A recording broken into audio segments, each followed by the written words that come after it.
اور میں ہوں نائلہ بھٹی۔ شامل کرتے ہیں اب تک کی اہم خبریں۔ ریڈیو کے عالمی دن کے سلسلے میں سیالکوٹ ریڈیو لسنرز کلب کے زیر تمام تیسری سالانہ انٹرنیشنل کانفرنس کا انعقاد۔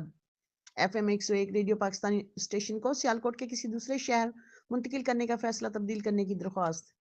ریڈیو کے عالمی دن کے سلسلے میں city mag Sialkot art and culture centre Madina trust community development concern کے تعاون سے FM 101 ریڈیو پاکستان سیالکوٹ میں تیسری سالانہ انٹرنیشنل کانفرنس منعقد ہوئی تو ممتاز مذہبی و سماجی رہنما صوفی رانا بیدار حسین منج مہمان خصوصی تھے، جبکہ صدارت coordinator Sialkot tourism and culture forum Shahzad Hussain Naqvi نے کی۔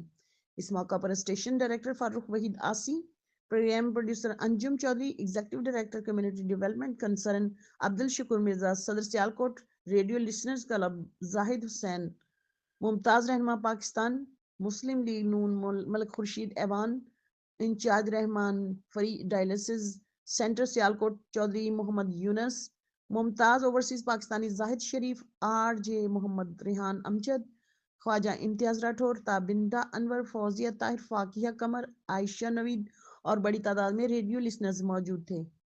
مہمان خصوصی ممتاز مذہبی و سماجی رہنما صوفی رانا بیدار حسین منج نے اس موقع پر خطاب کرتے ہوئے کہا ہے کہ سیالکوٹ کی جغرافیائی اہمیت کے پیش نظر یہاں قائم ریڈیو پاکستان کے FM 101 ریڈیو اسٹیشن پر انتہائی طاقتور ٹرانسمیٹر نصب کرنے کے ساتھ ساتھ یہاں سے میڈیم ویوز کی نشریات بھی شروع کرنے کی اشد ضرورت ہے۔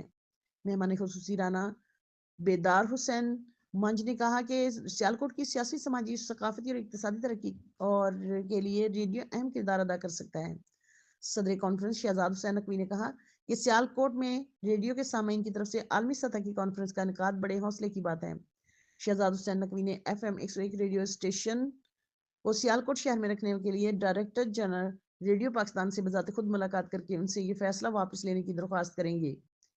پروگرام پروڈیوسر انجم چودھری نے سپوت شہر اقبال، وفاقی وزیر دفاع خواجہ محمد آصف سیالکوٹ نے نہ صرف FM 101 ریڈیو اسٹیشن کو سیالکوٹ شہر کے میں ہی رکھنے بلکہ اس کے لیے کوئی مناسب عمارت فراہم کرنے کا بھی وعدہ کیا ہے۔ عبدالشکور مرزا اور زاہد حسین نے کانفرنس کے انعقاد میں سرپرست اعلیٰ خالد لطیف کے تعاون کا شکریہ ادا کیا۔ آخر میں کانفرنس کی تیسری سالگرہ کا کیک بھی کاٹا گیا۔ دیکھتے رہیے صاحبان نیوز HD نسرین انور کے ساتھ۔